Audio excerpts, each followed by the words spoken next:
స్టార్ట్‌లో economy సబ్జెక్ట్‌ని 2 పార్ట్స్‌గా divide చేసాం. అంటే సిలబస్‌ని కాదు, వే ఆఫ్ టీచింగ్‌ని. సో, ఫస్ట్ పార్ట్ కన్సిడర్ చేసుకుంటే, ఈ ఫస్ట్ పార్ట్‌లో మేము మైండ్‌గా ఫోకస్ చేసేది ఏంటి అనంటే ఎన్‌సీఈఆర్‌టీస్,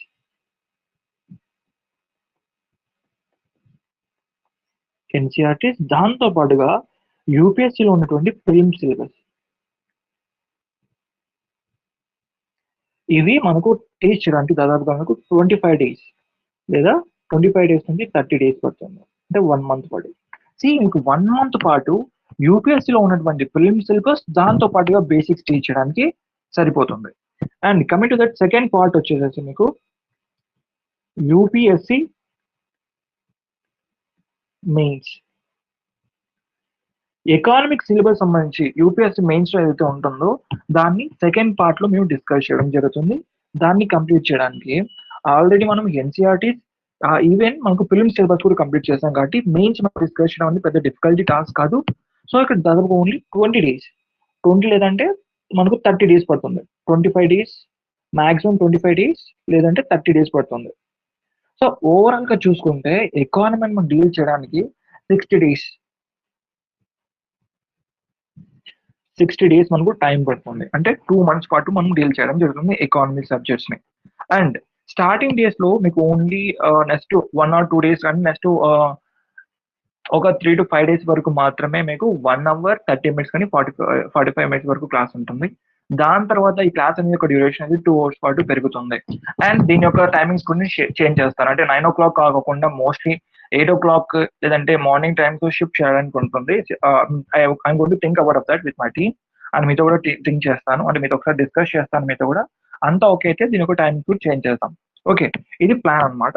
సో ఇప్పుడు ఏంటి అంటే నెక్స్ట్ మనం ఏదైతే పార్ట్ 1 ఉంటుందో అంటే లెవెల్ 1 అయితే ప్రిపరేషన్ చేస్తున్నామో ఈ లెవెల్ 1 కి మీరు ఎటువంటి బుక్స్ పర్చేస్ చేయకండి. స్టాండర్డ్ బుక్స్ గురించి మాట్లాడతాను. నో స్టాండర్డ్ బుక్స్ ని మీరు పర్చేస్ చేయకండి.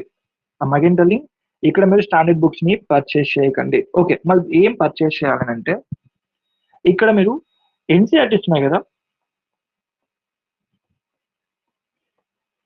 ఈ ఎన్సీఆర్టీస్ మాత్రమే పర్చేస్ చేయండి. 11th and 12th, mostly 11th కూడా అవసరం లేదు. మనకు మ్యాక్రో అండ్ మైక్రో ఎకానమీ ఉంటుంది కదా, వీటిని పర్చేస్ చేయండి ప్రజెంట్ ఈ ఒక 20 డేస్ లో. తర్వాత కావాల్సి ఉంటే నేను మరి చెప్తాను ఎన్సీఆర్టీస్, అప్పుడు పర్చేస్ చేయండి. హ్యాజ్ ఆఫ్ రైట్ నౌ మనకు మైక్రో ఎకానమీ, మైక్రో అండ్ తర్వాత మ్యాక్రో ఎకనామిక్స్ బుక్స్ ఉన్నాయి కదా, 12th క్లాస్ ఎన్సీఆర్టీస్. ఒకసారి మీరు ఫ్లిప్కార్ట్ లో కావచ్చు, మోస్ట్లీ ఫ్లిప్కార్ట్ లో మనకు కొంచెం ప్రైస్ అనేది తక్కువగా ఉంటుంది కంపేరింగ్ విత్ అమెజాన్. సో ఒకసారి మీకు క్వాలిటీ అనేది ఎక్కడైతే బెస్ట్ గా ఉంటుందో దానిలో చూసి పర్చేస్ చేయడానికి ట్రై చేయండి. సో నెక్స్ట్ ఫస్ట్ లెవెల్లో మీరు చేయాల్సింది ఎన్సీఆర్టీ బుక్స్ ని, మ్యాక్రో అండ్ మైక్రో బుక్స్ ని మాత్రమే పర్చేస్ చేయండి. అండ్ ఇక్కడ ఎకానమిక్ సంబంధించినటువంటి మామూలుగా యూపీఎస్సీ లో note difficulty task has a beginner ఉన్నది ఏంటి అంటే మనకు ప్రాపర్ గా నోట్ మేక్ చేసుకోవడానికి రాదు. ఓకే, దాన్ని మేము సాల్వ్ చేయడానికి ఇక్కడ మేము ఏం చేస్తున్నాం అంటే ఇక్కడ దాన్ని సాల్వ్ చేసుకోవడానికి యాక్చువల్ గా నేను ప్రతిరోజు క్లాస్ అయిపోయిన తర్వాత ఎర్లీ మార్నింగ్ మీకు ఒకటి క్లాస్ సంబంధించినటువంటి హ్యాండ్ రిటన్ నోట్స్ మీకు షేర్ చేస్తున్నా. అలా ఒక ప్రతిరోజు కాకోకుండా మేము ఏం చేయాలనుకుంటున్నామంటే కంప్లీట్ గా నెక్స్ట్ 25 డేస్ సంబంధించినటువంటి ఏదైతే నోట్స్ ఉంటుందో, హ్యాండ్ రిటన్ నోట్స్ కాదు, ఒక స్టాండర్డ్ బుక్ లాంటిది, వన్ ఆఫ్ ది పీడిఎఫ్ అనమాట. నెక్స్ట్ 20 డేస్ సంబంధించినటువంటి కంప్లీట్ గా ఈ రోజు నేనైతే క్లాస్ లో డిస్కస్ చేశాను, సేమ్ మ్యాటర్ అదే ఉంటుంది. మీరు ఎక్కడ వేరే వేరే డిఫరెంట్ బుక్స్ లోకి వెళ్ళి సర్చ్ చేయాల్సినటువంటి ఏ వర్క్ అంటూ ఉండదు. ఓకే, అది పీడిఎఫ్ అనేది నేను ఈ రోజు నైటే మీకు షేర్ చేస్తాను. సో దాన్ని మీరు ఏం చేస్తారంటే మీకు ఫైనాన్షియల్ గా ఫిట్ గా ఉంటే మీరు దాన్ని బై చేయండి, లేదా దాన్ని ప్రింట్అవుట్ తీసుకోవడానికి ట్రై చేయండి. లేదు మాకు కొంచెం ఫైనాన్షియల్ గా డిఫికల్టీగా ఉందంటే మీరు దాన్ని మోస్ట్లీ మొబైల్లో కావచ్చు, లేదంటే ల్యాప్టాప్ ట్యాబ్స్ లో దాన్ని చదవడానికి ట్రై చేయండి. సో పీడిఎఫ్ అనేది మీకు ఫార్వర్డ్ చేస్తా, దాన్ని మీరు రీడ్ అవుట్ చేయండి. అది ఫస్ట్ వన్. దాని తర్వాత మీకు డైలీ మార్నింగ్ అయితేనే మాకు హ్యాండ్ రిటన్ నోట్స్ మనం ఏవైతే ఇక్కడ పీపీటీస్ ప్రజెంట్ చేస్తున్నారో క్లాస్ లో అది సేమ్ యాజ్ యూజువల్ గా మీకు మార్నింగ్ అనేది మీకు షేర్ చేయడం జరుగుతుంది. ఓకే, ఇక్కడ మీరు ఏం చేస్తారు అంటే జస్ట్ వెయిట్.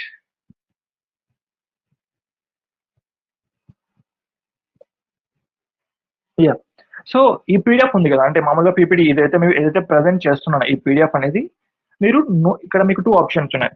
ఒకవేళ మీరు ఇది కంప్లీట్‌గా మీ ఒపీనియనే. జస్ట్ నేను చెప్తున్నాను అంతే. ఇక్కడ మీకు ఒక పీడీఎఫ్ అయితే ఉంటుందో, ఈ పీడీఎఫ్ అనేది దాదాపుగా మనకు 26 పేజెస్ ఉంటుంది. రైట్? 26 కాదు, 126 పేజెస్ ఉన్నాయి ఈ యొక్క పీడీఎఫ్ అనేది. నెక్స్ట్ 20 డేస్ సంబంధించినటువంటి దాంట్లోన మొత్తం మనకు 6 పీడీఎఫ్స్ ఉంటాయి.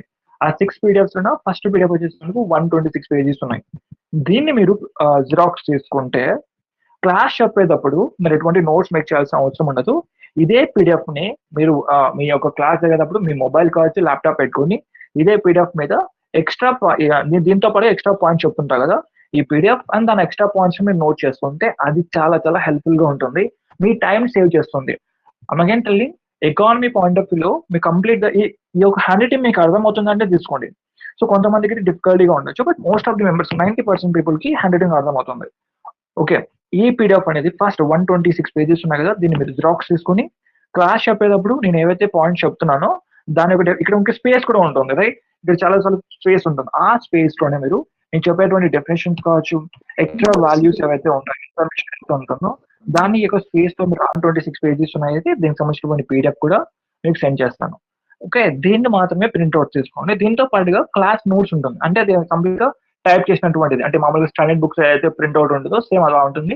దాన్ని మీరు ఎటువంటి ప్రింట్ ఔట్ తీసుకోవాల్సినటువంటి అవసరం లేదు. So okay. అది మీరు తీసుకుంటారా లేదా అనేది దట్స్ యువర్ విష్. మీకు హెల్ప్‌ఫుల్‌గా ఉంటుంది అనుకుంటే మీరు తీసుకోండి. లేదనుకుంటే లేదు. బట్ దీన్ని మాత్రం తీసుకోవడానికి ట్రై చేయండి. అంటే నేను ఏదైతే క్లాస్‌లో హ్యాండ్ రిటెన్ నోట్స్‌ని ఎక్స్‌ప్లెయిన్ చేస్తున్నానో దీన్ని ప్రింట్ ఔట్ తీసుకోవడానికి ట్రై చేయండి. ఓకే. ఇది మీకు హెల్ప్‌ఫుల్ అవుతుంది. అండ్ కమింగ్ టు దట్ ఈ రమేష్ సింగ్ కావచ్చు, సంపూర్ణ బుక్స్‌ని ప్రెజెంట్ మీరు పర్చేజ్ చేయకండి. ఎందుకంటే దాన్ని చదివేటువంటి బేసిక్స్ అనేవి ఇంకా మీతో లేవు. సో అందువల్ల అది చదివినా కూడా మీకు అర్థం కాదు. సో దట్స్ ద రీజన్ ఈ పీడీఎఫ్‌ని ఫాలో అవ్వడానికి ట్రై చేయండి. ఓకే. ఇది మీ ఇన్ఫర్మేషన్. అండ్ ఈ యొక్క టెస్ట్ తర్వాత ఈ క్లాస్ తర్వాత మీకు ఒక టెస్ట్ ఉంటుంది. ఆ టెస్ట్‌ని ప్రాపర్‌గా పర్ఫార్మ్ చేసి మీకు వచ్చినటువంటి జెన్యూన్ మార్క్స్ మాత్రమే షేర్ చేయండి. ఇక్కడ మీకు తక్కువ మార్క్స్ వస్తే మిమ్మల్ని ఎవరు గ్రూప్ నుంచి రిమూవ్ చేయరు. అండ్ ఎక్కువ మార్క్స్ వస్తే మీకు ఎటువంటి గోల్డ్ మెడల్ అంటే ఇక్కడ ఎవరు ఇవ్వరు. జస్ట్ ఇవన్నీ ఏంటి అంటే మనం ఏ లెవెల్‌లో ఉన్నాము అని తెలుసుకోవడానికి మాత్రమే. మేబీ అందరికి అవుట్ ఆఫ్ 100కి 100 మార్క్స్ వచ్చినప్పటికి కూడా మీకు ఈవెన్ 30 మార్క్స్, 20 మార్క్స్ వచ్చినా కూడా జెన్యూన్‌గా గ్రూప్‌లో మెన్షన్ చేయండి. ఎందుకంటే ఫస్ట్ లెవెల్ మనలో అందరూ టాపర్స్ అవసరం లేదు కదా! ఈవెన్ అందరూ అవ్వరు టాపర్స్. సో కానీ దాన్ని డే బై డే ఇంప్రూవ్ చేసుకోవాల్సిన రెస్పాన్సిబిలిటీ మనదే. ఓకే. స్టార్టింగ్ డేలో మనం ఎలా ఉన్నామనే దానికన్నా at the end of the day మనం టాప్‌లో ఉన్నామా లేదా అనేది మోస్ట్ ఇంపార్టెంట్ థింగ్. సో మీ మార్క్స్ అనేది ఇనిషియల్‌గా ఎలా ఉన్నా ఎవరు కేర్ చేయరు. ఓకే. మేబీ చూసినా కూడా ఆ టైంలో చూస్తారు and they will forget about. Okay. Me genuine marks మాత్రమే నా గ్రూప్‌లో మెన్షన్ చేయాల్సి ఉంటుంది. ఓకే. డన్. ఓకే. డన్. ఈరోజు క్లాస్‌ని స్టార్ట్ చేద్దాం.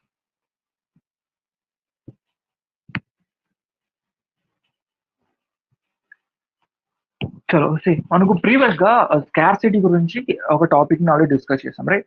ఎఫిషియన్సీ గురించి. సో ఎఫిషియన్సీలోనే మనం 2 టాపిక్స్ గురించి సబ్ టాపిక్స్ గురించి డిస్కస్ చేసాం. ఒకటి వచ్చేసేసి మనకు productive efficiency. Wait a second.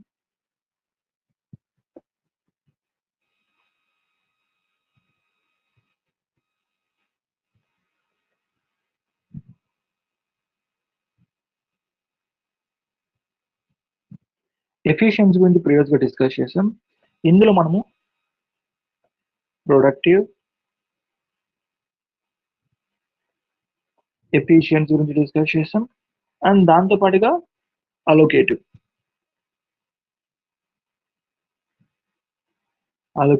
Efficiency గురించి డిస్కస్ చేసాం. సో ఈ పాయింట్ గురించి మనకు ఐడియా ఉంది. ఇక్కడ మీరు గుర్తుపెట్టుకోవాల్సింది ఏంటంటే ఒక topic is most important thing. ఇది ఎకానమీలో మోస్ట్ ఇంపార్టెంట్ టాపిక్ అన్నమాట. అది ఇప్పుడు డిస్కస్ చేద్దాం. అదే మనకు సస్టైనబిలిటీ.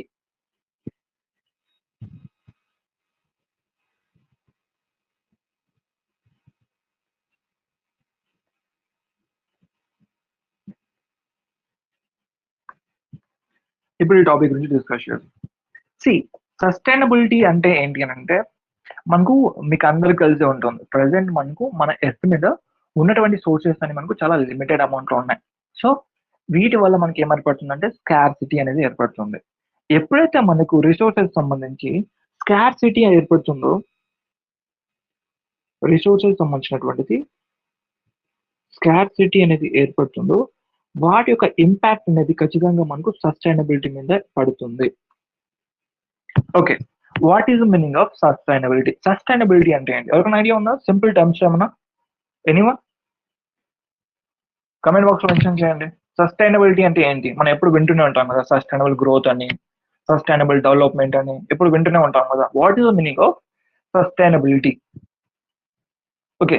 ఇన్ ఏ సింపుల్ టర్మ్స్‌లో మనం సస్టైనబిలిటీ గురించి డిస్కస్ చేస్తే, సస్టైనబిలిటీ అంటే growth should be sustainable.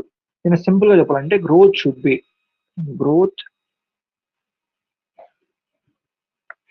Sustainable.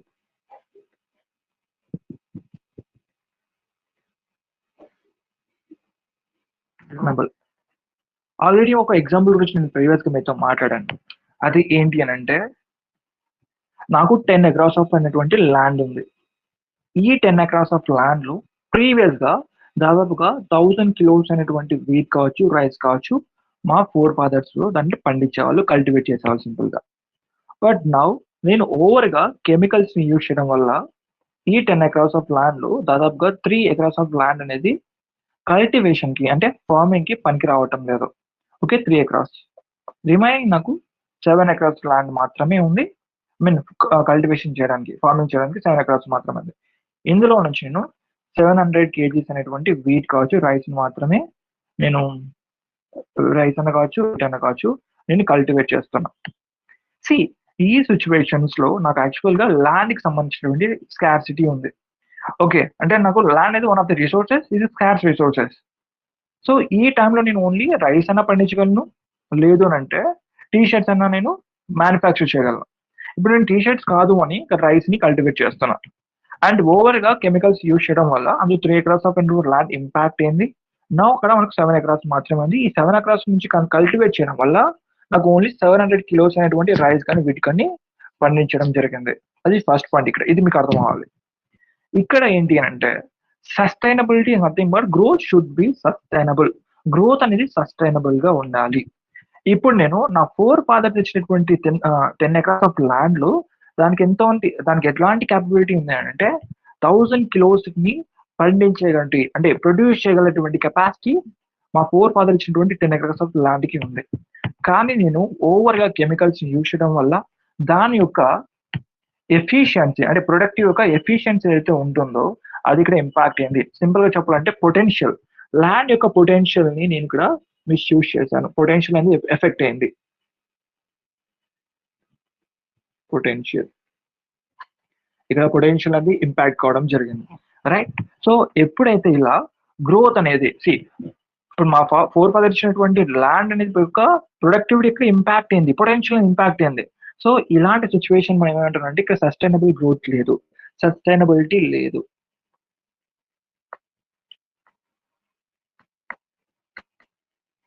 But resources ఎప్పుడైతే మనకు చాలా లిమిటెడ్‌గా ఉంటాయో, బట్ వాటిని మనము మన యొక్క నీడ్స్‌కి కావచ్చు, అండ్ మన యొక్క వాంట్స్‌కి కావచ్చు యుటిలైజ్ చేసేటప్పుడు దాన్ని ఖచ్చితంగా సస్టైనబిలిటీని మెయింటైన్ చేయాల్సి ఉంటుంది. ఓకే. అది ఫస్ట్ పాయింట్. అసలకి సస్టైనబిలిటీ అంటే ఏంటి అనంటే, ఇక్కడ నాకు మా ఫోర్ ఫాదర్స్ ఇచ్చినటువంటి 10 ఎకర్స్ ఆఫ్ ల్యాండ్‌లో వాళ్ళు 1000 కిలోస్ అటువంటి వీట్‌ని పండించేవాళ్ళు కదా!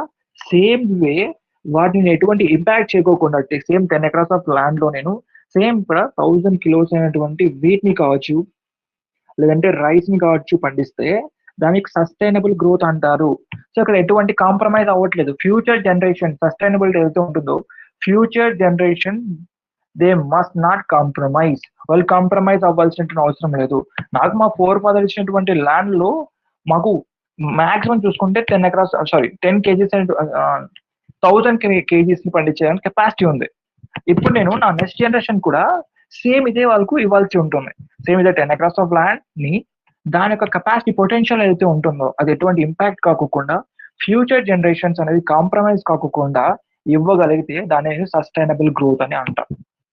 ఒకవేళ ఇక్కడ ఈ సస్టైనబిలిటీ ఏదైతే ఉంటుందో అది ఇంపాక్ట్ అవుతే ఖచ్చితంగా ఫ్యూచర్ జనరేషన్ వాళ్ళు కాంప్రమైజ్ అవ్వాల్సి ఉంటుంది.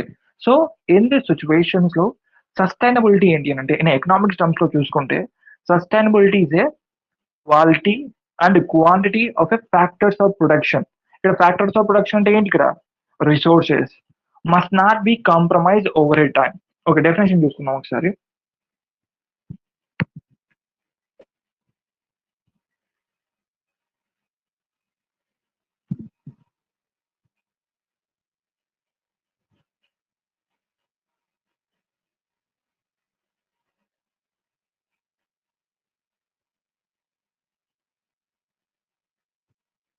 Just give me a second. Yeah. So sustainability గురించి డిస్కస్ చేస్తున్నాం కదా. వాటి యొక్క ఎకనామిక్స్ టర్మ్స్ లో డెఫినేషన్ చూసుకుందాం. Quality and quantity of a factors of production. Factors of production అంటే నథింగ్ బట్ రిసోర్సెస్. ఇక్కడ రిసోర్సెస్ ఏంటి, మనం డిస్కస్ చేసినటువంటి ఎగ్జాంపుల్ పాయింట్ ఆఫ్ రిసోర్సెస్ ఏంటి, ల్యాండ్. ఇక్కడ ల్యాండ్ కి సంబంధించినటువంటి క్వాలిటీ కావచ్చు లేదంటే క్వాంటిటీ అనేది ఇంపాక్ట్ అవ్వకూడదు, వాటి యొక్క ప్రొడక్షన్ అనేది ఇంపాక్ట్ అవ్వకూడదు. అండ్ అంతేకాకుండా must not be compromise over a time. So next నా జనరేషన్, మా ఫోర్ ఫాదర్స్ వచ్చినటువంటి జనరేషన్ నుంచి కావచ్చు, నా జనరేషన్ నుంచి కావచ్చు, నా ఫ్యూచర్ జనరేషన్ వరకు కావచ్చు, ఇక్కడ ఎటువంటి కాంప్రమైజ్ అవ్వాల్సిన అవసరం లేదు, ఉండకూడదు అనమాట. అలా ఉంటేనే దాన్ని మనం సస్టైనబిలిటీ అంటాం. సస్టైనబుల్ గ్రోత్ అని పిలవడం జరుగుతుంది. ఓకే, అర్థమైన టాపిక్. సస్టైనబిలిటీ అని అంటే ఏంటి అని అంటే ఇక్కడ needs of future generation. So sustainability ఏంటి అంటే needs of future generation. In economic terms లో డెఫినేషన్ చూసుకుంటే quality and quantity of factors of production. So factors of production అంటే ఇక్కడ ఏంటి మనకు land, labour, capital, entrepreneurship, this called as a factors of production. అందులో mine గా చూసుకుంటే మనం డిస్కస్ చేసిన ఎగ్జాంపుల్ లో ల్యాండ్. ఈ ల్యాండ్ అనేది must not be compromise over time. So నా జనరేషన్ కావచ్చు, నా ఫ్యూచర్ జనరేషన్ కావచ్చు, వాళ్ళ ఫ్యూచర్ జనరేషన్స్ కన్నా కావచ్చు, కాంప్రమైజ్ అవ్వకూడదు. ఫర్ ఎగ్జాంపుల్ ఇక్కడ నేను నాకు ఇచ్చినటువంటి 10 ఎకరాస్ ఆఫ్ ల్యాండ్ లో త్రీ ఎకరాస్ అయినటువంటి ల్యాండ్ లో నేను ఏం చేస్తానంటే కెమికల్స్ యూజ్ చేయడం వల్ల ఇంపాక్ట్ ఏంది, right now I have only 7 acres of land only. Next generation కి అదే 7 ఎకరాస్ ఆఫ్ ల్యాండ్ ఇచ్చాను, వాళ్ళు నాకన్నా ఎక్కువ ఓవర్ గా కెమికల్స్ యూజ్ చేశారు. రైట్ నౌ టోటల్ గా 7 ఎకరాస్ నుంచి 5 ఎకరాస్ అనేది లెఫ్ట్ అయిపోయింది కెమికల్ గా యూజ్ చేయడం వల్ల, ఓన్లీ 2 ఎకరాస్ ఆఫ్ ల్యాండ్ ఉంది. సో ఇక్కడ ఏంటి అంటే సస్టైనబిలిటీ గ్రోత్ లేదు, ఇంపాక్ట్ అవుతుంది. సో అలా ఇంపాక్ట్ అవుతే ఖచ్చితంగా ఫ్యూచర్ జనరేషన్స్ అనే వాళ్ళు కాంప్రమైజ్ అవ్వాల్సి ఉంటుంది. అది మనకు సస్టైనబిలిటీ గ్రోత్ అని పిలవము. So that's not a sustainable growth. Okay, done. So without any delay ఈరోజు క్లాస్ ని స్టార్ట్ చేద్దాం. సో మనం ఫ్యాక్టర్స్ ఆఫ్ ప్రొడక్షన్ గురించి డిస్కస్ చేస్తున్నాం. సో ఫ్యాక్టర్స్ ఆఫ్ ప్రొడక్షన్ అంటే ఏంటి చెప్పండి మీరు. So what is the meaning of factors of production? Resources ఏవైతే ఉంటాయో ఆ రిసోర్సెస్ అనేది మనం ఫ్యాక్టర్స్ ఆఫ్ ప్రొడక్షన్ కింద కన్సిడర్ చేస్తున్నాం, right? So factors of production అంటే ఇలా మనకి అందరు తెలుసు, ఆల్రెడీ ఫస్ట్ క్లాస్ నుంచి డిస్కస్ చేస్తూనే వస్తున్నాం ఫ్యాక్టర్స్ ఆఫ్ ప్రొడక్షన్ గురించి. ఈ ల్యాండ్ కావచ్చు, లేబర్ కావచ్చు, ఇంకా క్యాపిటల్ కావచ్చు, దాని తర్వాత ఆంటర్‌ప్రెన్యూర్‌షిప్ కావచ్చు, వీటన్నిటిని మనం ఏమంటున్నామంటే ఫ్యాక్టర్స్ ఆఫ్ ప్రొడక్షన్ అంటుంటాం. డన్. సో ఇంకా ఈ యొక్క ఫ్యాక్టర్స్ ఆఫ్ ప్రొడక్షన్ గురించి ఇంకేమైనా ఎక్స్ట్రా పాయింట్స్ మీకు ఏమైనా తెలుసా? ఫ్యాక్టర్స్ ఆఫ్ ప్రొడక్షన్ గురించి మీకు ఏమైనా అదర్ ఇన్ఫర్మేషన్ మీకు ఏమైనా తెలుసా? బేసిక్ ఇన్ఫర్మేషన్, ఈ ల్యాండ్, లేబర్ ఇవి కాకుండా మీకు ఇంకా అదర్ ఇన్ఫర్మేషన్ తెలుసా?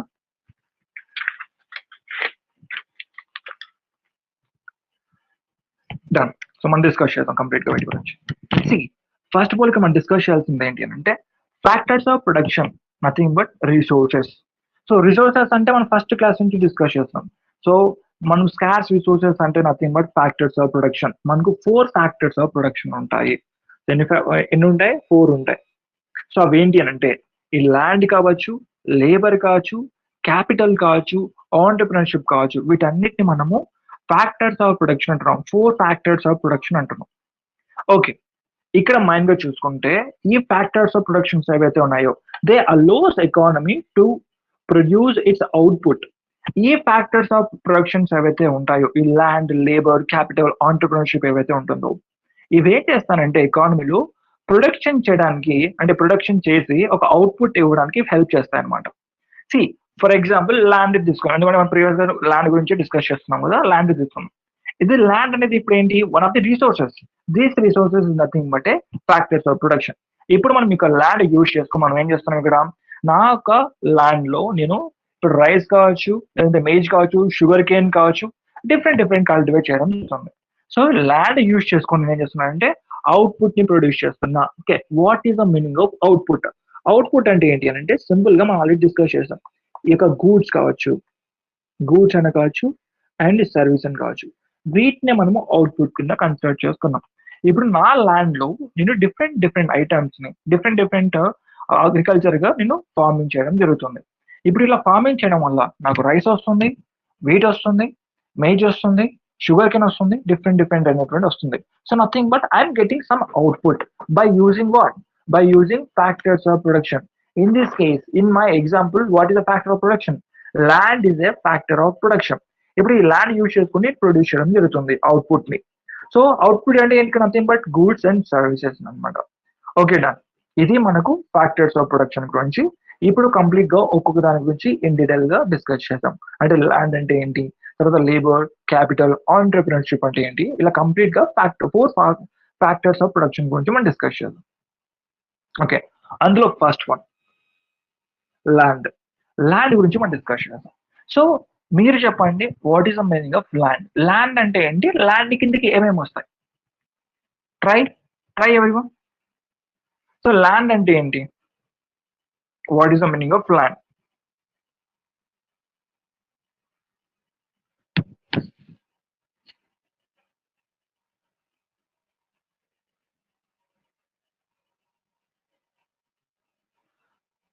So land is a natural resources.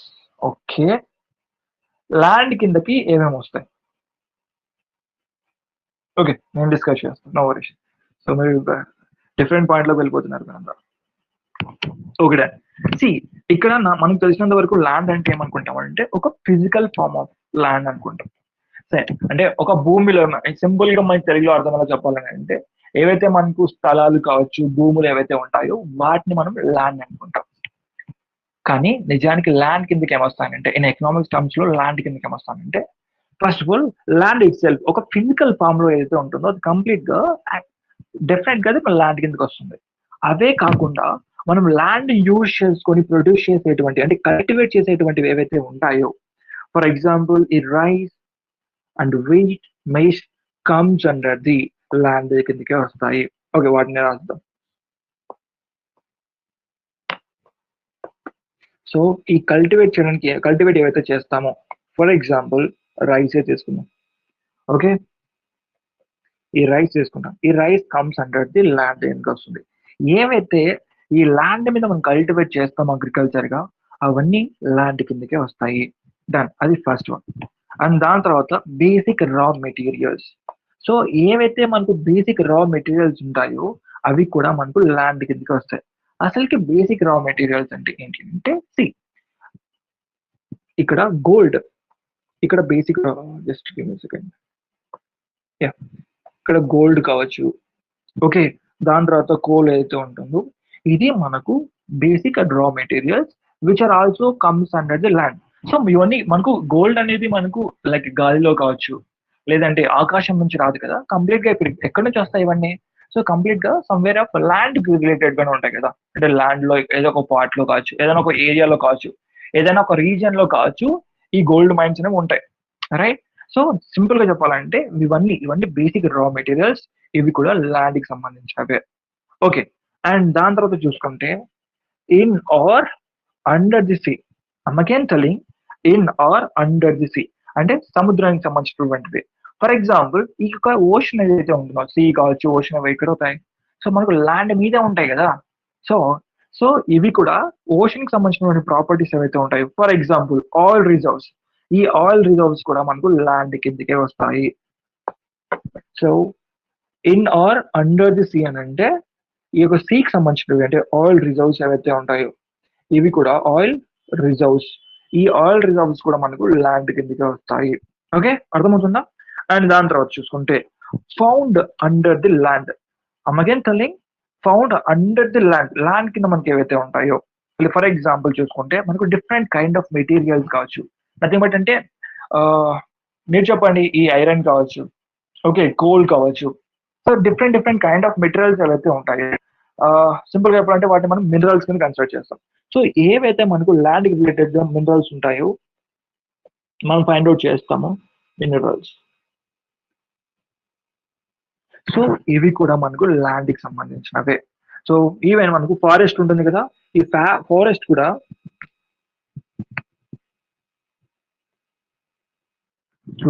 మనకు ల్యాండ్ కిందకి వస్తుంది. సో ల్యాండ్ మీద కదా ఫారెస్ట్ అనేది ఉండేది, ఈ చెట్లు కావచ్చు, అవి ఏవైతే ఉంటాయో అవన్నీ మనకు ల్యాండ్ కిందకి వస్తాయి. సో అది కూడా వన్ ఆఫ్ ది పాయింట్. తర్వాత చూసుకుంటే ఇందాకేమైనా డిస్కస్ చేస్తాం కదా, సో ఏదైతే ల్యాండ్ ఇట్ సెల్ఫ్ ఏదైతే ఉంటుందో అది కూడా మనకు ల్యాండే. So physical form of land కూడా ల్యాండ్ కిందకి వస్తుంది. అవి కాకుండా ఇందాక కల్టివేటెడ్ మెటీరియల్స్ కావచ్చు, తర్వాత రా మెటీరియల్స్ కావచ్చు, లేదంటే మనకు ఆయిల్ రిజర్వ్స్ కావచ్చు, మినరల్స్, ఫారెస్ట్. సో ఇంకా గ్రోస్ ఆన్ ల్యాండ్. సో మనకి ఏవైతే ల్యాండ్ బేస్ చేసుకొని గ్రో చేస్తామో అవన్నీ మనకు ల్యాండ్ కిందకే వస్తాయి. So actual definition of land in economics terms లో చూసుకుంటే ఆల్ రిజర్వ్స్, ఇప్పుడు ల్యాండ్ యొక్క డెఫినేషన్ చూసుకున్నాం, all natural resources used in production not limited to the physical land. So ఇక్కడ చూసుకుంటే మనకి ఇంతవరకు మనం ఏమనుకుంటాం అంటే ల్యాండ్ అనేది ఓన్లీ ఒక ఫిజికల్ ఫామ్, దాన్ని మాత్రమే ల్యాండ్ అనుకుంటాం. But in actual economic terms లో చూసుకుంటే all natural resources used in production, for example ఈ బేసిక్ రా మెటీరియల్స్ కావచ్చు, కల్టివేటెడ్ మెటీరియల్స్ కావచ్చు, ఆయిల్ రిజర్వ్స్ కావచ్చు, ఇవన్నీ మనం ఏం చేస్తున్నాం, ఇవన్నీ ల్యాండ్ కి సంబంధించినవే. వీటన్ని మనం ప్రొడక్షన్ లో యూజ్ చేస్తున్నాం. సో ఇవి కూడా ల్యాండ్ కి సంబంధించినవే.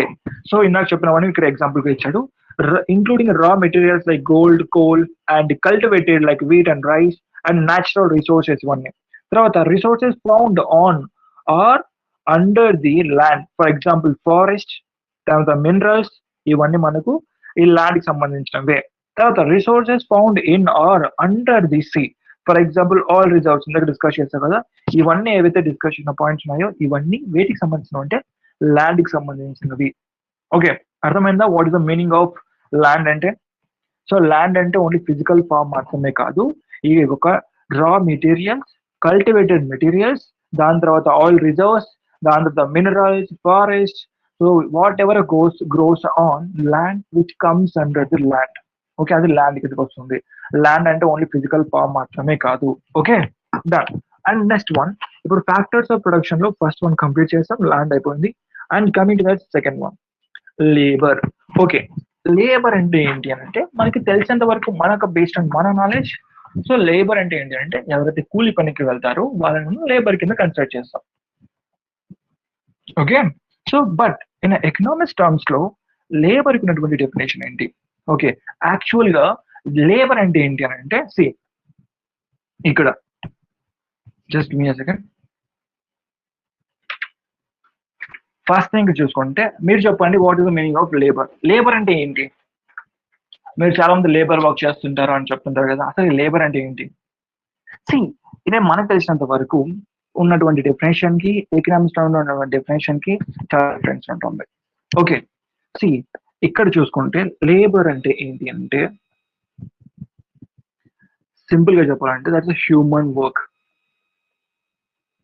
లేబర్ గా మనకు అర్థమయ్యేలా సింపుల్ గా చెప్పాలనుకుంటే హ్యూమన్ వర్క్, దాన్ని మనం ఇక్కడ లేబర్ కింద కన్సిడర్ చేస్తున్నాం.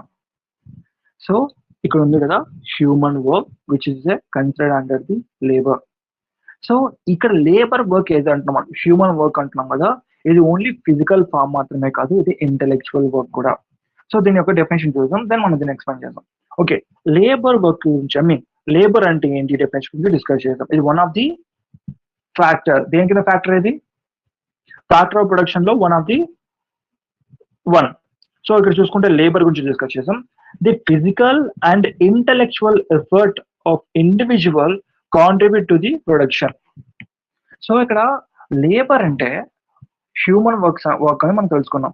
ఓకే, ఓన్లీ ఫిజికల్ వర్క్ మాత్రమే కాదు, ఇది ఒక intellectual work.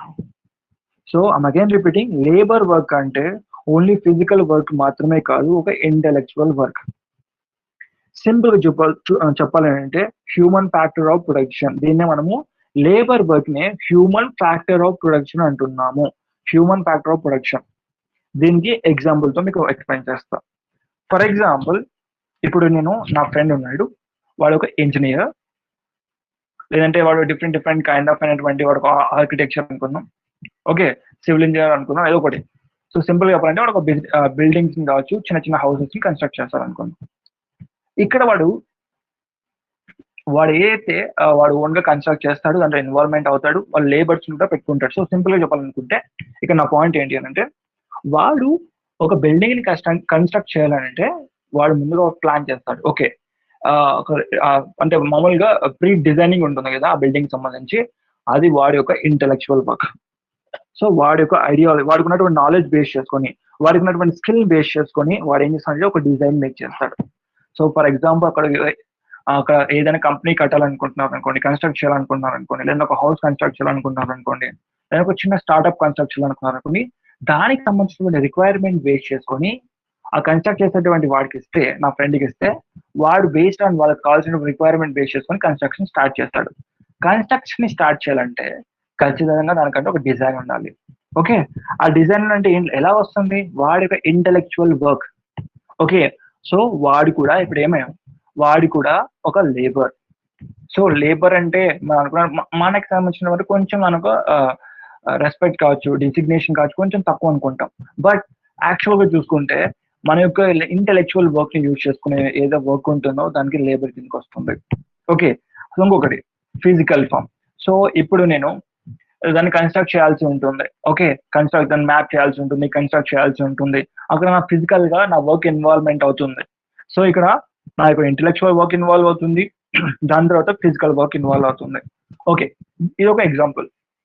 And coming to the second example గురించి డిస్కస్ చేద్దాం. సో రీసెంట్ గా మనకు సోషల్ మీడియా ఉంది. ఫర్ ఎగ్జాంపుల్ ఇన్స్టాగ్రామ్ కావచ్చు, ఫేస్బుక్ కావచ్చు, యూట్యూబ్ లో కావచ్చు. ఈ మధ్య ట్రెండ్ అవుతున్నది ఏంటి అంటే లైక్ డిఫరెంట్ మ్యారేజ్ ఫంక్షన్స్ కావచ్చు, లేదంటే సంథింగ్ వెడ్డింగ్స్, అంటే ఇంకా వెడ్డింగ్స్ లేదా డిఫరెంట్ వాటి ఫంక్షన్స్ అనుకున్నాం. అందులో కొంతమంది ఆర్టిస్టులు వచ్చేసి లైవ్ లో వాళ్ళు డ్రా చేయడం జరుగుతుంది.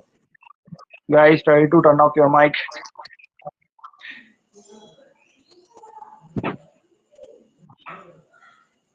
పావని,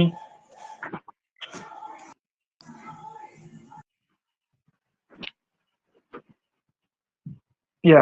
సో ఒక ఎగ్జాంపుల్ గురించి డిస్కస్ చేస్తున్నాం కదా. అదే లైవ్ లో వెడ్డింగ్స్ ఎవరైతే ఉంటారో వాళ్ళ యొక్క పిక్చర్స్ డ్రా చేస్తారు, ఆర్టిస్ట్ ఉంటారు అనమాట. ఇక్కడ ఇక్కడ మనం ఏదైతే వర్క్ చెప్పాం, లేబర్ అనే పాయింట్ ఆఫ్ లో డిస్కస్ చేస్తాము. ఇక్కడ ఇంటెలెక్చువల్ అంటే ఏంటి అంటే with in fraction of seconds లో కావచ్చు, ఫ్రాక్షన్ ఆఫ్ మినిట్స్ లో లైవ్ లో వెడ్డింగ్ లో ఆర్ట్ చేస్తారనమాట వాళ్ళు. అండ్ అక్కడ ఆర్ట్ చేయడం అనేది, ఐ మీన్ డ్రా చేయడం అనేది ఒక ఫిజికల్ ఫామ్, ఒక ఫిజికల్ వర్క్ అనేది ఇన్వాల్వ్ అవుతుంది. అలా వాళ్ళు డ్రా చేయాలంటే ఎలా, వాళ్ళకంటూ ఖచ్చితంగా ఒక నాలెడ్జ్ ఉండాలి, స్కిల్ ఉండాలి. ఓకే, దానికి సంబంధించిన ఒక ఐడియా ఉండాలి. అలా ఉంటేనే వాళ్ళు బెస్ట్ గా పర్ఫామ్ చేయగలరు. సో ఈ కేసులో చూసుకుంటే ఎవరైతే ఆర్టిస్టులు ఉంటారో వాళ్ళకి మనకి దేని కిందకి వస్తారు, ఈ లేబర్ కిందకి రావడం జరుగుతుంది. డన్. సో దీని ఒక డెఫినేషన్ చూసుకున్నాం. సో ఇందాక చూసాం కదా, physical and intellectual effort of individual contribute to the production. ఇక్కడ ఏం వస్తుంది ప్రొడక్షన్? సెకండ్ ఎగ్జాంపుల్ లో చూసుకుంటే ప్రొడక్షన్ ఏంటి అక్కడ? ఆర్ట్, వాళ్ళు ఏదైతే పెయింట్ చేస్తున్నారో అది ఒక ప్రొడక్షన్. ఓకే, అది ఒక గూడ్స్, అది మనకు ప్రొడక్షన్ అవుతుంది, అక్కడ అవుట్పుట్ వస్తుంది అనమాట. అది ఎలా వస్తుంది? అక్కడ ఉన్నటువంటి ఆర్టిస్ట్ యొక్క ఫిజికల్ గాను అండ్ ఇంటెలెక్చువల్ యొక్క ఎఫర్ట్ ని బేస్ చేసుకుని ఒక ప్రొడక్షన్ వస్తుంది. So that comes under the labour. So అది లేబర్ కిందకి వస్తుంది. ఇక్కడ చూసుకుంటే రేంజెస్ ఫ్రమ్ మాన్యువల్ లేబర్. అంటే మాన్యువల్ లేబర్ అంటే ఎగ్జాంపుల్ వెయిటర్స్ ఉంటారు కదా, డిఫరెంట్ రెస్టారెంట్స్ లోన, హోటల్స్ లోన చూసుకుంటే వెయిటర్స్ ఉంటారు అక్కడ నుంచి. So ranges from manual labour అంటే waiters to the intellectual work. Intellectual work అంటే ఇందాక డిస్కస్ చేస్తాం కదా, ఆర్టిస్ట్ కావచ్చు, ఇంజనీర్స్ కావచ్చు, వీళ్ళని మనం ఇంటెలెక్చువల్ వర్క్ కింద కన్సిడర్ చేస్తున్నాం. ఇక్కడ వర్డ్ ఒకటే లేబర్, బట్ దాంట్లో లైక్ మాన్యువల్ లేబర్ కావచ్చు, లేదంటే ఇంటెలెక్చువల్ వర్క్ బేస్ చేసుకున్నటువంటి లేబర్స్ కావచ్చు. ఓకే, ఇది మీరు గుర్తుపెట్టుకోవాల్సి ఉంటుంది. ఓకే, ఇన్ ది సెన్స్ ఇక్కడ the human factor in a production involving both physical and mental contribution. ఇక్కడ అంతే కదా, నేను డిస్కస్ చేశాను కదా, ఒక ఆర్టిస్ట్ డ్రా చేయాలంటే వాళ్ళు ఫిజికల్ గా దాన్ని డ్రా చేయాలి, అక్కడ ఫిజికల్ ఎఫర్ట్ అనేది ఇన్వాల్వ్ అవుతుంది. దాంతో పాటుగా మెంటల్ కాంట్రిబ్యూషన్ కూడా ఉంటుంది. ఓకే, వాళ్ళని ఎలా డ్రా చేయాలి విత్ ఇన్ మినిట్స్ లో అంటే దానికి సంబంధించిన స్కిల్ ఉండాల్సి ఉంటుంది. Skill nothing but the mental work, right? So ఇక్కడ మెంటల్ సంబంధించినటువంటి మెంటల్ ఎఫర్ట్ కూడా కాంట్రిబ్యూషన్ అవుతుంది. Done. So this is about labour. Okay, factors of production లో first one land, second one వచ్చి లేబర్, ఇది కంప్లీట్ అయిపోయింది. And third one capital. So now you guys tell me that what is the actual definition for the capital. అసలు definition కాదు, అసలుకి capital అంటే ఏంటి just చెప్పండి. మీకు ఏదైతే ఐడియా ఉంటుందో క్యాపిటల్ అంటే ఏంటి, what is the meaning of capital? Fast గా రెస్పాండ్ అవ్వండి, ప్రతి ఒక్క రెస్పాండ్ అవ్వండి. క్యాపిటల్ అంటే ఏంటి? What is the capital? Chandrika Reddy, money, okay. Nagalakshmi, if you facing internet issues just exit అయ్యి మరి జాయిన్ అవ్వండి. Okay, done. So capital nothing but money or primary investment, work, Capital is the most important to start organization. Money or assets called as capital. Okay. Durability, goods, man-made resources. Okay. Investment requirement, money. Money అనేది absolutely wrong answer. Capital is not the money. Try different answers. Money is not a correct answer. Loans. Try different answers. Fast, everyone. Try. Come on.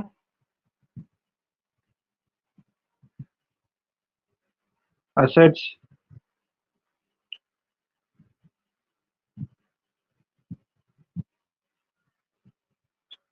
Investment resources.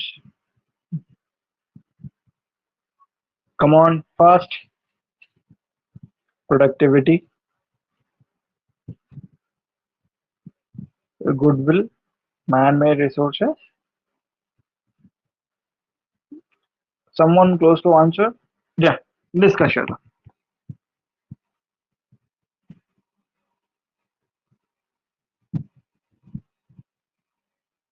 Yeah. See, capital అంటే it's not a money. So capital అంటే money కాదు.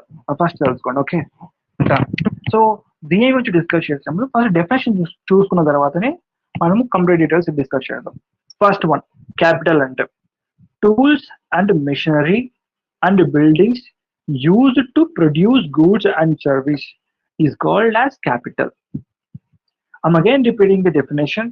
Tools and machineries and buildings used to produce goods and services, nothing but output, is called as capital, not money. Money కాదు. Okay, వీటిని ఇప్పుడు కంప్లీట్గా discuss చేస్తాం. C, ఇక్కడ capital అంటే ఏంటి అంటే ఏవైతే మనకు టూల్స్ ఉంటాయో లేదంటే టెక్నాలజీస్ ఉంటాయో వాటిని హెల్ప్ చేసుకొని వాటిని యూజ్ చేసుకొని మనం ఏవైతే ప్రొడ్యూస్ చేస్తామో గూడ్స్ కావచ్చు సర్వీసెస్ ని దాన్నే మనం క్యాపిటల్ అంటున్నాము. I'm again repeating the actual meaning of and simple meaning of capital is nothing but tools and technologies that helps us to produce goods and services is called as a capital. For example, machineries and equipments. So for example ఇప్పుడు నాకు land ఉంది, ఈ land లో నేను plugin చేయాల్సి ఉంటుంది, right? So ఇప్పుడు నేను ప్లగిన్ చేయడానికి నేను ఓల్డ్ మెథడ్స్ అంటే ఏన్షియంట్ మెథడ్స్ కావచ్చు, ఏవైతే నాకు ప్రీవియస్ గా నా ఫోర్ ఫాదర్స్ టైమ్స్ తో ఏవైతే నాకు ఒక పొలాన్ని దున్నడానికి ఏవైతే ఎక్విప్మెంట్స్ యూజ్ చేస్తారో నేను ఆ మెథడ్ నే ఓల్డ్ మెథడ్ నే ఫాలో అవ్వచ్చు. లేదు అంటే ఇప్పుడు మోడర్న్ టెక్నాలజీ బేస్ చేసుకొని నేను ట్రాక్టర్స్ వచ్చాయి, రైట్? సో ఒకప్పుడు నేను ఒక 1 ఎకరా అనేటువంటి ల్యాండ్ నేను ప్లగిన్ చేయాలంటే ఐ మీన్ పొలాన్ని దున్నాలి అంటే నాకు దాదాపుగా ఒక డే పడి, జస్ట్ ఎగ్జాంపుల్ మాత్రమే, ఒక 1 ఎకరాని ల్యాండ్ ని ప్లగిన్ చేయాలంటే నాకు దాదాపుగా 1 డే పడేది ప్రీవియస్ టెక్నాలజీ యూజ్ చేసుకుంటే. అండ్ నౌ నేను న్యూ టూల్స్ ని అండ్ టెక్నాలజీస్ ని బేస్ చేసుకొని 1 ఎకరా ల్యాండ్ ని ప్లగిన్ చేయాలని అంటే నాకు ఓన్లీ జస్ట్ 1 అవర్ పడుతుంది. 1 ఎకరాని ప్లగిన్ చేయాలంటే 1 ఎకరాని నేను దున్నాలి అని అంటే నాకు ఓన్లీ 1 అవర్ పడుతుంది. సో ఇక్కడ ఏంటి, ఇక్కడ నాకు టైం సేవ్ అయింది, రైట్? అండ్ నాకు మనీ కూడా సేవ్ అవుతుంది. ఓకే, సింపుల్ గా చెప్పాలంటే capital means tools and technologies that helps us to produce goods and services. Then for example machineries and equipment. So ఇవి నాకు ఇప్పుడు ఏవైతే టెక్నాలజీస్ ఉన్నాయో ఇంకా చెప్పాలి ట్రాక్టర్ అనే పాయింట్ ఆఫ్ వ్యూ నేను ఈజీగా ప్లగిన్ చేయడం వల్ల అక్కడ నేను నాకు సంబంధించినటువంటి cultivations, rice, mice, especially rice ని కల్టివేట్ చేయగలను ఈజీగా. సో అవి ఏం చేస్తున్నాయి ఇక్కడ ఈ టెక్నాలజీస్, టూల్స్ కావచ్చు, టెక్నాలజీస్ అనేది నాకు ఏం చేస్తున్నాయి, నేను ప్రొడ్యూస్ చేయాలనుకునేటువంటి గూడ్స్ ని అండ్ సర్వీస్ ని ప్రొడ్యూస్ చేయడంలో నాకు హెల్ప్ చేస్తున్నాయి. So that's called as a capital. Okay okay and simple గా చెప్పాలంటే Capitals by using capital to increase the productivity of the land or labor. So you guys will try to write down the first definition. I'm again repeating, the capital means tools and technologies that helps us to produce goods and services. Then the example, machineries and equipment. Once again I'm repeating the definition for the capital. So capital means tools and technologies that helps us to produce the goods and services. Simple గా మీకు అర్థమయ్యేలా చెప్పాలంటే capital అనేది by using capital to increase the productivity of the land and labour. అంతే కదా. ఇక్కడ నేనేం చేస్తాను, క్యాపిటల్ అంటే ఈ టూల్స్ అండ్ టెక్నాలజీ మనం క్యాపిటల్ అంటున్నాం, వాటిని యూజ్ చేసుకొని నేను ఏం చేస్తాను అంటే ప్రొడక్టివిటీని నేను ఇంక్రీజ్ చేశాను. ఫర్ ఎగ్జాంపుల్ ల్యాండ్ ని నేను ఒకప్పుడు నేను నాకు ఓల్డ్ టెక్నాలజీస్ ని అంటే న్యూ ఓల్డ్ టూల్స్ ని యూజ్ చేసుకొని నేను నా యొక్క ల్యాండ్ ని ప్లగింగ్ చేయాలంటే నాకు దాదాపుగా 1 day పట్టేది 1 ఎకరాన్ని ప్లగింగ్ చేయాలని అంటే. అదే ఇప్పుడు రైట్ నౌ నాకున్నటువంటి న్యూ టెక్నాలజీస్ అండ్ టూల్స్ ని బేస్ చేసుకొని నేను ల్యాండ్ ప్లగింగ్ చేయాలంటే నాకు జస్ట్ 1 hour సరిపోతుంది 1 acre ఆఫ్ ల్యాండ్ ని ప్లగింగ్ చేయడానికి. సో ఇక్కడ సింపుల్ గా చూసుకుంటే by using this capital we are increasing the productivity of the land, right. అనుకొకటి, ఇప్పుడు నేను జస్ట్ నా యొక్క ప్లగింగ్ చేయడానికి నా యొక్క ల్యాండ్ యొక్క ప్లగింగ్ చేయడానికి జస్ట్ ట్రాక్టర్ కావచ్చు అండ్ దాన్ని మెయింటైన్ చేసేటువంటి పర్సన్, దాన్ని ఆపరేట్ చేసేటువంటి పర్సన్ ఉంటే సరిపోతుంది, ఎవరు అవసరం లేదు ఇక్కడ. అదే నేను ప్రీవియస్ గా చూసుకుంటే నాకు 10 acres ఆఫ్ ల్యాండ్ చేయాలంటే చాలా మందికి అవసరం అవుతుంది, రైట్. లేదంటే ఒకే పర్సన్ నాకు దాని రికార్డ్స్ కావచ్చు, లేదంటే డిఫరెంట్ లైక్ ఇవన్నీ అవసరం ఉంటుంది. ఇక్కడ ఏంటంటే లేబర్ యొక్క ఛార్జెస్ కూడా తగ్గిపోతున్నాయి నాకు, and time save, especially mind చూసుకుంటే టైం సేవ్ అవుతుంది నాకు. సింపుల్ గా చెప్పాలంటే by using this capital we are increasing the productivity of the land and labour. So that's the actual definition for the capital. అర్థమైందా క్యాపిటల్ అంటే ఏంటి అనేది? సో దాన్ని ఇంకా క్లియర్ గా డిస్కస్ చేద్దాం. See, capital is nothing but ఇక్కడ టూల్స్ కావచ్చు, టెక్నాలజీస్ ని యూజ్ చేసుకొని అంటే మిషనరీస్ ని మనం యూజ్ చేసుకొని మనం ప్రొడక్టివిటీని ఇంక్రీజ్ చేస్తున్నాము. క్యాపిటల్ అంటే మనీ కాదు. Again repeating, capital is not a money. ఇక్కడ మనము క్యాపిటల్ లో టూల్స్ అండ్ టెక్నాలజీస్ ఎక్విప్మెంట్స్ ని యూజ్ చేసుకొని సింపుల్ గా మనము increasing the productivity of the land and labour, land and labour యొక్క ప్రొడక్టివిటీని ఇంక్రీజ్ చేస్తున్నాము అండ్ ఇంప్రూవ్ చేస్తున్నాము. దాన్నే మనం ఏమంటున్నామంటే క్యాపిటల్ అంటున్నాం. క్యాపిటల్ ఇస్ నథింగ్ బట్ ఈ టెక్నాలజీస్, టూల్స్, ఎక్విప్మెంట్స్ వీటిని యూజ్ చేసుకొని ప్రొడక్టివిటీని ఇంక్రీజ్ చేస్తున్నాము, like land and labour. So దాన్నే మనము క్యాపిటల్ అంటున్నాము. ఓకే, అర్థమైందా? Tools and machineries and buildings used to produce the goods and services is called as capital. Money is not a capital, right? Okay, so దీన్నే మనం capital అంటున్నాము. So factors of production లో third one the capital, అది complete అయింది. And moving to the next one. And ఇంకొకటి, నేను next పాయింట్కి move అయ్యే ముందు ఇప్పుడు మనం ఏదైతే క్యాపిటల్ గురించి డిస్కస్ చేస్తామో in economy the word capital meaning అనేది చేంజ్ అవుతూ ఉంటుంది, గుర్తుపెట్టుకోండి. ఎకానమీలో ఏదైతే క్యాపిటల్ అనేటువంటి వర్డ్ ఉంటుందో దాని యొక్క మీనింగ్ అనేది మారుతూ ఉంటుంది. For example capital in money market లో చూసుకుంటే దాని యొక్క క్యాపిటల్ ఇన్ మనీ మార్కెట్ లో అక్కడ క్యాపిటల్ యొక్క మీనింగ్ అండ్ డెఫినేషన్ మారిపోతుంది. దీనికి ఒకటే. సో అక్కడ ఆ పాయింట్ ఆఫ్ మనం ఫర్దర్ గా ఆ చాప్టర్ వచ్చినప్పుడు దాని గురించి డిస్కస్ చేస్తాం. బట్ ఇక్కడ ఫ్యాక్టర్స్ ఆఫ్ ప్రొడక్షన్ లో మనకు థర్డ్ వన్ వచ్చేసి క్యాపిటల్. ఈ క్యాపిటల్ పాయింట్ ఆఫ్ చూసుకుంటే మనము టూల్స్ అండ్ టెక్నాలజీస్ ఎక్విప్మెంట్స్ మనం క్యాపిటల్ అంటున్నాం. ఈ క్యాపిటల్ యూజ్ చేసుకొని మనము we are increasing the productivity of the land and labour. Okay, so ఇది గుర్తుపెట్టుకుంటే సరిపోతుంది. Okay, factors of production point of view లో, right. Okay, and coming to that last one, entrepreneurship. Okay done.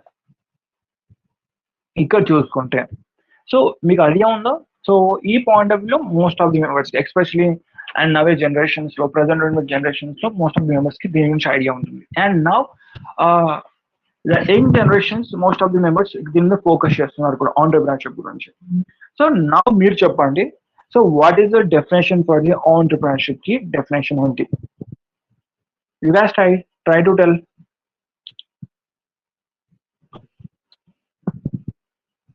Fast. Entrepreneurship అంటే ఏంటి?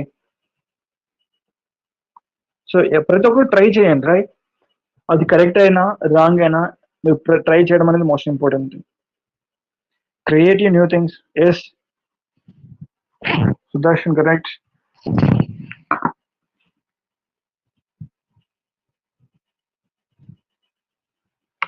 Business ని start చేయడాన్ని entrepreneurship అంటారా?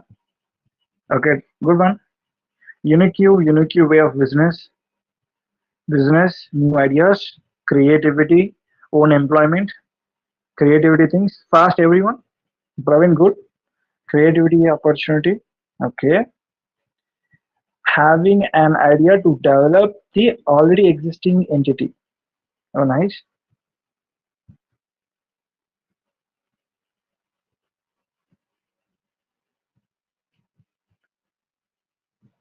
Manoj Kumar small one. ఇప్పుడు ఆంటర్ప్రినర్షిప్ అంటే ఇప్పుడు నువ్వు చెప్పినటువంటి డెఫినేషన్ ఏంటంటే having an idea to develop the already existing entity అంటున్నావు. ఆల్రెడీ ఎగ్జిస్ట్ ఉన్న దాన్ని మాత్రమే డెవలప్ చేస్తే దాన్ని ఆంటర్ప్రినర్షిప్ అంటారా? ఫర్ ఎగ్జాంపుల్ నాకు ఒక న్యూ థాట్ వచ్చింది, ఒక న్యూ ఐడియా వచ్చింది, అది ఇంతవరకు ఎగ్జిస్ట్ లేదు, నేను దాన్ని కొత్తగా క్రియేట్ చేస్తాను, దీన్ని మనం ఆంటర్ప్రినర్షిప్ కిందకి రాదా? How to create your own business as skills and development. Okay, process the creative business and new ideas. Yeah. Everyone try చేయండి.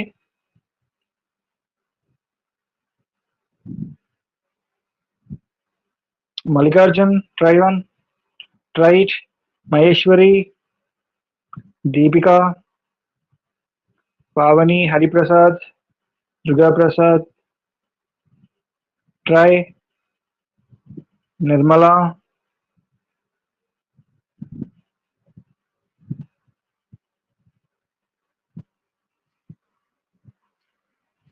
Rational thinking. Okay, da. దీన్ని మనం డిస్కస్ చేద్దాం. చలో. ఇక్కడ మనకు ప్రతి దాని గురించి ఐడియా ఉంటుంది. ల్యాండ్ గురించి ఐడియా ఉంటుంది, తర్వాత లేబర్స్ గురించి ఐడియా ఉంటుంది, క్యాపిటల్ గురించి మనకి ఐడియా ఉంటుంది, దాని తర్వాత ఆంటర్ప్రినర్షిప్ గురించి ఐడియా ఉంటుంది. కానీ మనకు తెలియంది ఏంటి అని అంటే ఈ యొక్క ఏదైతే మనకు ఎకానమిక్ సబ్జెక్ట్ సంబంధించిన వొకాబులరీ ఉంటుందో దాని యొక్క ప్రాపర్ డెఫినేషన్ అని మాత్రం తెలియదు. బట్ దాని గురించి ఐడియా ఉంటుంది, కానీ వాటి యొక్క డెఫినేషన్స్ అండ్ వొకాబులరీ మాత్రమే తెలియదు. ఇప్పుడు మనం ప్రాపర్ గా డెఫినేషన్ ని దాని యొక్క వొకాబులరీని ప్రాపర్ గా తెలుసుకుంటే ఈజీగా ఎకానమీ అర్థమవుతుంది. సో ఈ economy is not a difficult subject, okay, hard subject అయితే కాదు, జస్ట్ మనము ప్రాపర్ గా తెలుసుకోవాలంతే. Okay, first one. So entrepreneurship అంటే ఏంటి అని అంటే సింపుల్ గా చెప్పాలంటే one of the responsibility of the production. నేను ఎగ్జాంపుల్ తో డిస్కస్ చేస్తాను దీన్ని. సో నేను ఏమంటున్నాను అంటే ఆంటర్ప్రినర్షిప్ ఏదైతే ఉంటుందో ఇది ఒక రెస్పాన్సిబిలిటీ.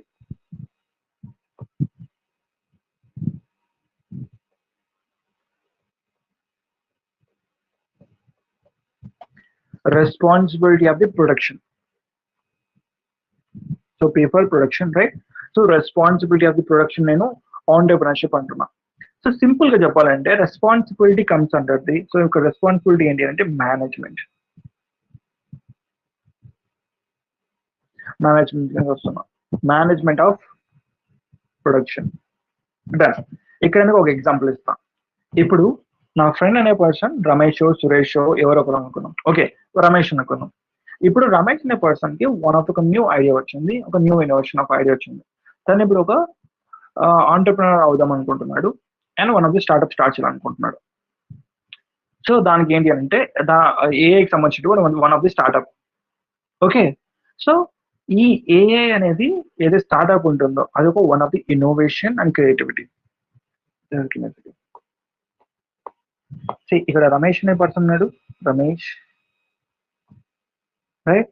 సో రమేష్ అనే పర్సన్ ఒక న్యూ ఐడియా వచ్చింది, నథింగ్ బట్ ఒక న్యూ ఇన్నోవేషన్ చేయాలనుకుంటున్నాడు. సో ఇన్నోవేషన్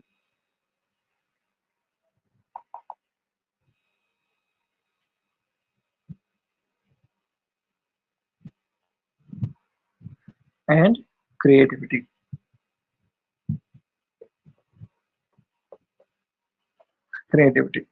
బట్ రమేష్ అనే పర్సన్ తో మనీ లేదు ప్రెసెంట్. ఆ ఒక స్టార్ట్అప్ ని, ఈ ఏఐకి సంబంధించినటువంటి స్టార్ట్అప్ అయితే ఉంటుందో, ఏఐ సంబంధించినటువంటి స్టార్ట్అప్ లో మనీ ఇన్వెస్ట్ చేయడానికి రమేష్ తో మనీ లేదు, ఇన్వెస్ట్మెంట్ చేయడానికి మనీ లేదు.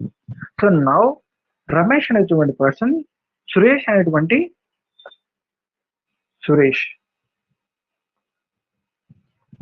ఇన్వెస్టర్ దగ్గరికి వెళ్ళాడు. ఇతను ఎవరు? ఇన్వెస్టర్. సురేష్ అనే person is a investor. Ramesh అనే పర్సన్ ఎవరు? Innovation and creative person. తను కంప్లీట్ గా రెస్పాన్సిబిలిటీ తీసుకోవడం రెడీగా ఉన్నాడు. తనతో ఇప్పుడు new ideas and creativity knowledge ఉంది. ఎవరితో? రమేష్ తో. బట్ తనతో లేనిది ఏంటి అంటే మనీ. సో రమేష్ తో ప్రెసెంట్ మనీ లేదు, నథింగ్ బట్ ఇన్వెస్ట్మెంట్ లేదు. సో ఇప్పుడు ఇన్వెస్ట్మెంట్ కోసం డిఫరెంట్ క్లయింట్స్ ని అండ్ డిఫరెంట్ పర్సన్స్ ని అప్రోచ్ అయ్యాడు. అందులో సురేష్ అనేటువంటి పర్సన్ కి రమేష్ యొక్క ఐడియా అనేది ఇన్నోవేషన్ క్రియేటివిటీ నచ్చి ఇన్వెస్ట్మెంట్ చేయడానికి రెడీగా ఉన్నాడు. బట్ ఇక్కడ చూసుకుంటే సురేష్ అనేటువంటి పర్సన్ యొక్క వర్క్ ఏంటి, రోల్ ఏంటి అంటే జస్ట్ ఇన్వెస్ట్మెంట్ మాత్రమే. ఏంటి, ఇన్వెస్ట్మెంట్ మాత్రమే. But coming to that Ramesh అనేటువంటి పర్సన్ అక్కడ ఉన్నాడు.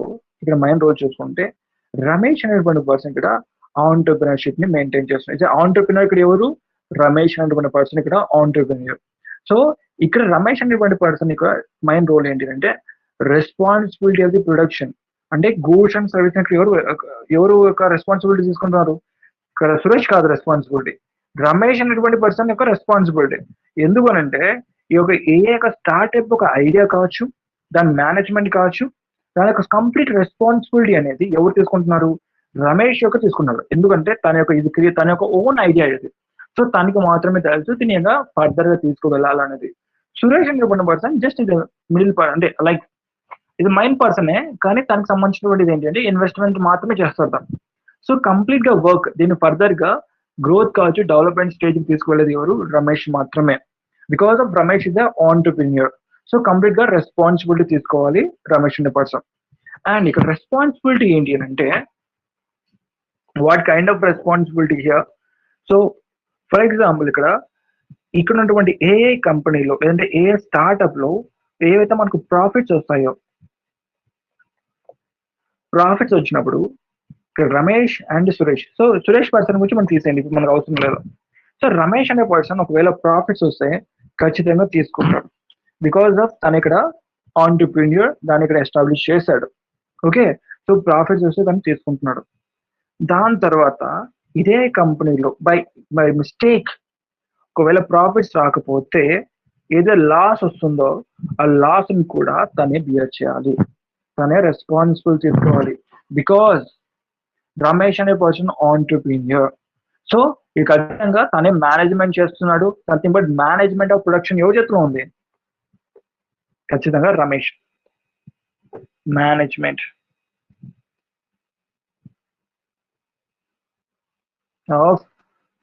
ఆఫ్ ప్రొడక్షన్ ఎవరి చేతిలో ఉంది, రమేష్ చేతిలో ఉంది.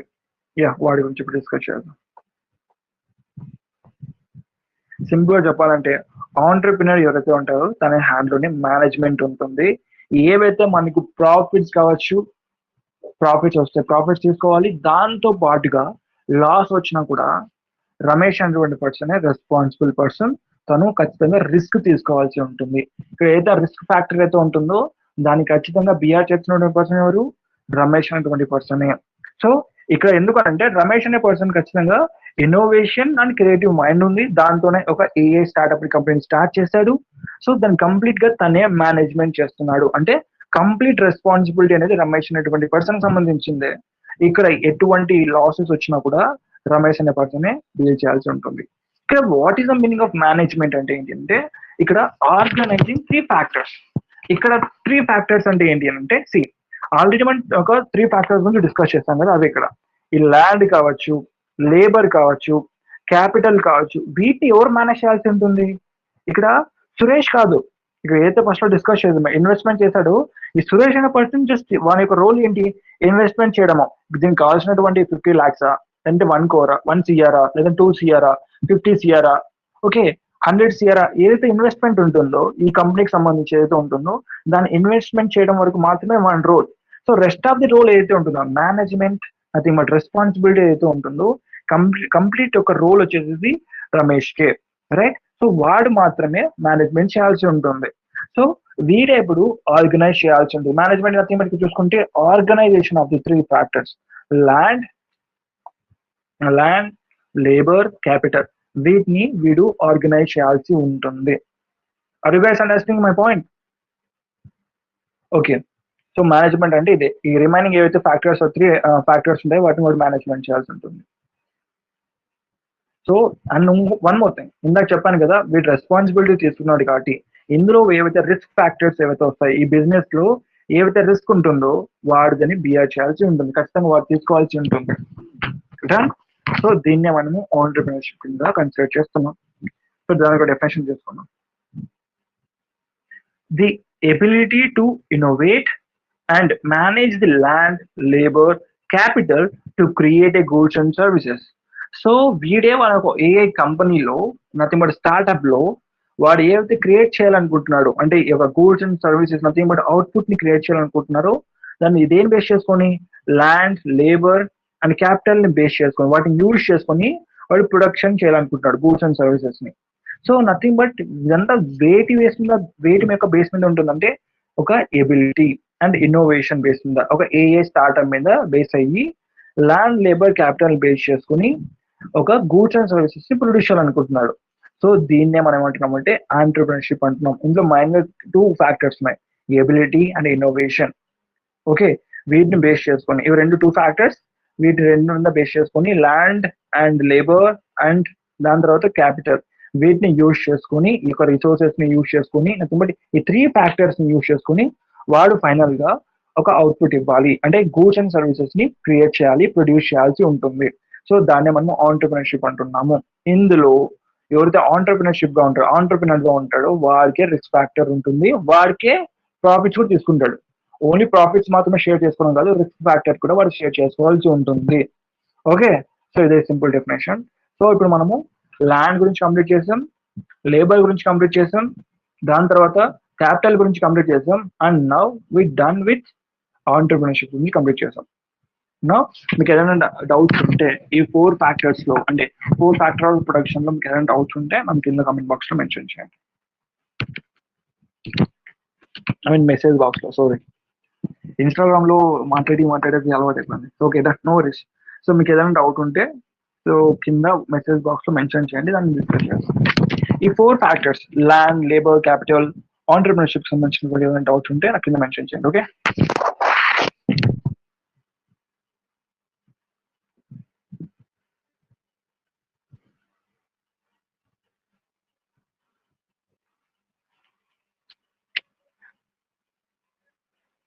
Any doubts?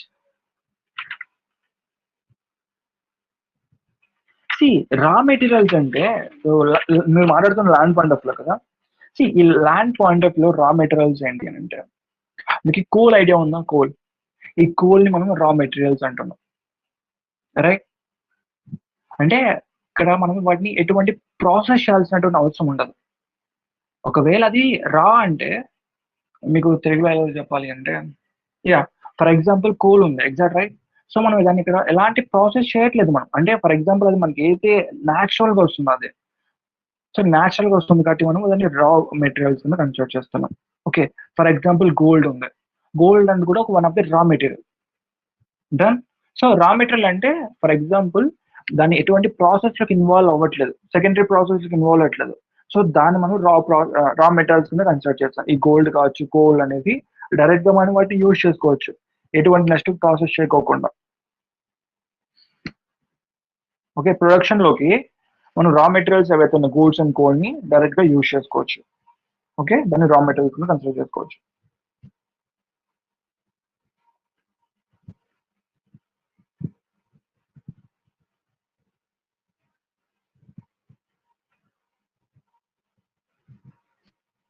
సింపుల్ గా చెప్పాలంటే నీకు అర్థమయ్యేలా మహేష్, ఫర్ ఎగ్జాంపుల్ ఎగ్ ఉంది కదా, ఎగ్, కోడిగుడ్డు అంటాం కదా, అది one of the raw material. ఇప్పుడు దాన్ని మనం యూజ్ చేసుకొని ఆమ్లెట్, అంటే ఎగ్ తో సంబంధించినటువంటి ఎగ్ రైస్ కావచ్చు అలా చేస్తే అక్కడ ప్రాసెస్ ఇన్వాల్వ్ అవుతుంది. అలా ప్రాసెస్ ఇన్వాల్వ్ అవుతుందని రా మెటీరియల్ అని కన్సిడర్ చేయాలి. ఏదైతే మనకు రాగా దొరుకుతుందో ఎగ్ ఉంటుందో దాన్ని, వాటిని మనం కూడా రా మెటీరియల్స్ అని పిలుస్తాం. ఫర్ ఎగ్జాంపుల్ ఎగ్ కావచ్చు, లేదంటే గోల్డ్ కావచ్చు, కోల్ కావచ్చు, all comes under the raw materials. There is no process involve in here. So ఎవరికైనా డౌట్స్ లేవా? నో డౌట్సా? సో డౌట్స్ లేవా? Shall I conclude the session? So దీన్ని నేను సెషన్ కంప్లీట్ చేయాలనుకుంటున్నా. Okay, done. సో ఇందాక చెప్పాను కదా, ఒకవేళ లేట్ అయిన వాళ్ళు ఉంటే మీరు వినండి. సో ఇప్పుడు మీకు ఈ యొక్క మీటింగ్ అనేది, ఐ మీన్ ఈ క్లాస్ అనేది మీకు క్విట్ చేస్తున్నా. ఈ యొక్క క్లాస్ తర్వాత మీకు 25 క్వశ్చన్స్ ఉన్నటువంటి వన్ ఆఫ్ ది టెస్ట్ వస్తుంది. ఆ టెస్ట్ ని మీరు ప్రతి ఒక్కరు ఇదే రోజే, ఈ యొక్క నెక్స్ట్ 25 అంటే ఒక హాఫ్ అన్ అవర్ లో కంప్లీట్ చేసుకోవచ్చు కదా. మాకు కొంచెం డిఫికల్టీగా ఉంటుంది కాబట్టి కొంచెం 40 మినిట్స్ కూడా పట్టచ్చు, 30 నుంచి 40 మినిట్స్ లో పట్టచ్చు. ఓకే, మీరు కొంచెం టైం పట్టినా పర్లేదు. ఈ టెస్ట్ ని కంప్లీట్ చేసిన తర్వాత మీరు నిద్రపోండి. ఓకే, సో ఇమీడియట్ గా టెస్ట్ కంప్లీట్ చేసి, అది కూడా జెన్యూన్ గా మీకు దాంట్లో 0 మార్క్స్ వచ్చినా I don't care it. Okay. But జెన్యూన్‌గా ఎందుకంటున్నానంటే, ఇందులో ఏ లెవెల్‌లో మీరు ఉన్నారు అండ్ క్లాసెస్ అనేది ఫర్దర్‌గా ఏ లెవెల్‌లో టీచ్ చేయాలి. ప్రెజెంట్ ఇంతవరకు టీచ్ చేస్తుంది నార్మల్ బేసిక్ లెవెల్ టీచ్ చేశాం. ఒకవేళ మీకు ఉన్నటువంటి స్టాండర్డ్స్ బేస్ చేసుకొని, ఇక్కడ స్టాండర్డ్స్ అని ఎందుకు అంటున్నా అంటే బికాస్ ఆఫ్ ఇప్పుడు ఒక్కొక్క పర్సన్‌కి ఒక్కో లెవెల్‌లో అర్థమవుతుంది. ఒకసారి నాకు టెస్ట్ కండక్ట్ చేసిన తర్వాత సో, నాకంటూ ఒక ఐడియా వస్తుంది. ఎందుకు నేను టెస్ట్ అంటున్నా అంటే ప్రీవియస్‌గా కండక్ట్ చేశాను. అది నార్మల్ టెస్ట్. అంటే చాలా లైక్ వెరీ వెరీ ఈజీ మెథడ్‌లో ఉంటుంది. అది ఎవరైనా గెట్టింగ్ చేసుకోవచ్చు మార్క్స్‌ని. అండ్ నౌ నేను కండక్ట్ చేసేటువంటి టెస్ట్ కొంచెం డిఫికల్టీగా ఉంటుంది. కొంచెం కాదు చాలా హార్డ్‌గానే ఉంటుందనుకోండి. ఈ టెస్ట్‌లో మీకు వచ్చినటువంటి మార్క్స్‌ని బట్టి అంటే ఇప్పుడు నేను చెప్పినటువంటి క్లాసెస్‌కి ఒక ఫీడ్‌బ్యాక్ ఇచ్చారు ఫస్ట్ క్లాస్‌లో. ఆ ఫీడ్‌బ్యాక్ అనేది ఎంత వరకు వర్త్ అవుతుంది మీకు అంటే ఎంతవరకు అర్థమవుతుంది అనేది ఈ టెస్ట్ అనేది ప్రూవ్ చేస్తుంది మీకు. సో, దాని ద్వారా నాకు ఒక ఐడియా వస్తుంది. ఓకే. మీరు ఏ లెవెల్‌లో ఉన్నారు. నేను ఇంకా ఏ బేసిక్స్ చెప్పాలి, ఎంత ఫాస్ట్‌గా చెప్పాలి, ఎంత స్లోగా మెయింటైన్ చేయాల్సి ఉంటుంది, ఎక్స్‌ట్రా పాయింట్స్‌ని ఎలా యాడ్ చేయాల్సి ఉంటుంది, నేను మీపై ఇంకా ఎలా వర్క్ ఆన్ చేయాల్సి ఉంటుందన్న పాయింట్ నాకు ఒక ఐడియా వస్తుంది. దాన్ని బట్టే నెక్స్ట్ క్లాసెస్‌ని నేను డిజైన్ చేసుకోగలను. ఓకే. ఇది మనకు చాలా చాలా ఇంపార్టెంట్ థింగ్. మీకు కూడా చాలా హెల్ప్ అవుతుంది.